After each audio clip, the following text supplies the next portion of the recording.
कहानी की शुरुआत होती है द्वापर युग के अंतिम काल से, जब महाभारत के युद्ध का समापन हो चुका था। कुरुक्षेत्र की भूमि पर रक्त की धारा बह चुकी थी और कर्ण के पराजय के बाद अर्जुन ने विजय प्राप्त की थी। लेकिन इस युद्ध का अंत कर्ण और अर्जुन की शत्रुता का अंतिम अध्याय नहीं था। दोनों की प्रतिद्वंद्विता का आरंभ किसी और युग में हुआ था। यह कहानी हमें उस समय में ले जाती है जब देवता, असुर और मनुष्यों के बीच गहरा संघर्ष चल रहा था। पद्म पुराण के सृष्टि खंड में वर्णित है कि एक समय जब भगवान शिव ने अपनी क्रोधाग्नि में ब्रह्मा जी के 5वें मुख को नष्ट कर दिया था, तब ब्रह्मा जी अत्यंत क्रोधित हो उठे। उनकी ललाट से बहते हुए पसीने से एक विकराल वीर पुरुष उत्पन्न हुआ, जो क्रोध से भरा हुआ था। उसका नाम रखा गया रक्तज। ब्रह्मा जी ने उसे आदेश दिया कि वह शिव जी को मारकर उनका प्रतिशोध ले। रक्तज ने शिव जी का पीछा किया और एक प्रलयंकारी युद्ध का आरंभ हुआ। शिव जी ने विष्णु जी की सहायता से रक्तज को पराजित कर दिया, परंतु शिव और विष्णु की शक्ति से उत्पन्न हुए इस राक्षस को संपूर्ण रूप से नष्ट नहीं किया जा सका। तब भगवान विष्णु ने उसे चेतावनी दी, तुम्हारा युद्ध अधूरा रहेगा। एक अन्य युग में, द्वापर के अंत में, तुम्हारा पुनर्जन्म होगा। वहीं दूसरी ओर भगवान शिव ने अपनी दृष्टि से मंथन कर एक दूसरे वीर पुरुष को उत्पन्न किया, जिसका नाम था नर। उन्होंने उसे आदेश दिया कि वह भविष्य में देवताओं की सहायता करेगा। भगवान विष्णु ने कहा, नर, तुम मेरा सखा रहोगे और असुरों का नाश करोगे। लेकिन एक समय ऐसा आएगा जब तुम और रक्तज, कर्ण और अर्जुन के रूप में पुनः जन्म लोगे और तुम्हारा युद्ध पुनः शुरू होगा। वहीं रक्तज पुनः जन्म लेकर कर्ण बना और नर के अंश से अर्जुन का जन्म हुआ। उनके बीच की प्रतिद्वंद्विता सिर्फ एक युद्ध तक सीमित नहीं थी, बल्कि यह ब्रह्मांडीय संघर्ष का हिस्सा थी। उनके जन्म का उद्देश्य देवताओं के उद्देश्य को पूरा करना था, लेकिन उनकी आत्माओं में उस अतीत की दुश्मनी ने गहरी जड़ें पकड़ ली थी। द्वापर युग में कर्ण और अर्जुन के बीच की शत्रुता अपने चरम पर थी। कर्ण को सूर्य देव का आशीर्वाद प्राप्त था और अर्जुन को इंद्र देव का। कुरुक्षेत्र का युद्ध दोनों की पुरानी प्रतिज्ञाओं को पूरा करने का अवसर था। कर्ण अपने पिछले जन्म की अधूरी प्रतिज्ञा और आत्मसम्मान के लिए लड़ता रहा।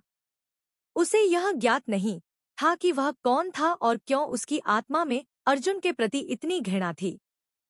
दूसरी ओर अर्जुन भी कर्ण के साथ युद्ध करने में अत्यंत उत्सुक था, क्योंकि उसकी आत्मा में भी एक अनजाना भय और क्रोध था। लेकिन उन्हें यह ज्ञात नहीं था कि वे दोनों ही उन अधूरी प्रतिज्ञाओं को पूरा करने के लिए जन्मे थे जो उनके पिछले जन्म में अधूरी रह गई थी। कुरुक्षेत्र के युद्ध के आखिरी दिन कर्ण और अर्जुन का आमना सामना हुआ। युद्ध के मैदान में दोनों अपनी पुरानी आत्माओं की आवाजें सुन रहे थे। कर्ण ने अर्जुन से कहा, तुम्हें मुझसे क्या शत्रुता है अर्जुन? यह केवल इस युद्ध की नहीं, बल्कि युगों की शत्रुता है। अर्जुन ने उत्तर दिया, कर्ण, यह मेरे लिए भी एक रहस्य है। लगता है हमारी यह लड़ाई केवल इस धरती की नहीं, बल्कि किसी पुराने समय की प्रतिध्वनि है। जब दोनों एक दूसरे के आमने सामने थे, तभी आकाश से भगवान कृष्ण का स्वर गूंजा। उन्होंने कहा, कर्ण, अर्जुन, यह तुम्हारा अंतिम युद्ध नहीं है। यह तुम्हारे बीच की शत्रुता का समापन है जो युगों से चली आ रही है। कर्ण, तुम्हारा जन्म इस संसार के भार को उतारने के लिए हुआ है। और अर्जुन, तुम्हारा धर्म है न्याय की रक्षा करना। भगवान कृष्ण ने उन्हें उनके पिछले जन्म की कहानी सुनाई। उन्होंने बताया कि वे नर और रक्तज के रूप में उत्पन्न हुए थे और उनका यह युद्ध नियति द्वारा तय था। उनकी आत्माओं की यह प्रतिज्ञा थी कि वे हर जन्म में एक दूसरे का सामना करेंगे। भगवान कृष्ण की बातें सुनकर कर्ण और अर्जुन के मन में शांति का अनुभव हुआ। कर्ण ने अर्जुन से कहा, अब मैं समझ गया हूँ। अर्जुन, हमारी शत्रुता का कारण क्या था? मेरा जन्म तुम्हारे हाथों मारे जाने के लिए ही हुआ था। अर्जुन ने अपनी आंखों में आंसू लिए हुए कहा, कर्ण, मैं तुम्हारा आदर करता हूँ। अगर हमारा युद्ध नियति का हिस्सा था, तो मैं तुम्हें किसी द्वेष के बिना स्वीकार करता हूँ। कर्ण ने अपनी अंतिम सांस लेते हुए कहा, शायद हमारे बीच की यह शत्रुता अब समाप्त हो गई है। अब हम दोनों एक ही लक्ष्य के लिए लड़े हैं, धर्म की रक्षा के लिए। अर्जुन ने कर्ण के शरीर को प्रणाम किया और कुरुक्षेत्र के युद्ध के अंतिम चरण में आगे बढ़ा। भगवान कृष्ण ने उसे समझाया कि अब उनके धर्म का मार्ग स्पष्ट है। कर्ण की आत्मा को शांति प्राप्त हुई और वह ब्रह्मा लोक में पहुंच गई, जहां उसे अपने पिछले जन्म की अधूरी प्रतिज्ञा का अंत मिल गया। अर्जुन कुरुक्षेत्र के युद्ध के मैदान में खड़ा था। उसके मन में कर्ण के प्रति कोई द्वेष नहीं था, बल्कि उनके बीच के पुराने युद्ध का समझौता था। भगवान कृष्ण ने उसे सांत्वना दी और कहा, धर्म के मार्ग पर चलना कठिन होता है अर्जुन, लेकिन तुम्हारे और कर्ण के बीच की यह शत्रुता अब समाप्त हो चुकी है। इस प्रकार कर्ण और अर्जुन की यह अधूरी प्रतिज्ञा जो युगों से चली आ रही थी, इस युद्ध में समाप्त हो गई।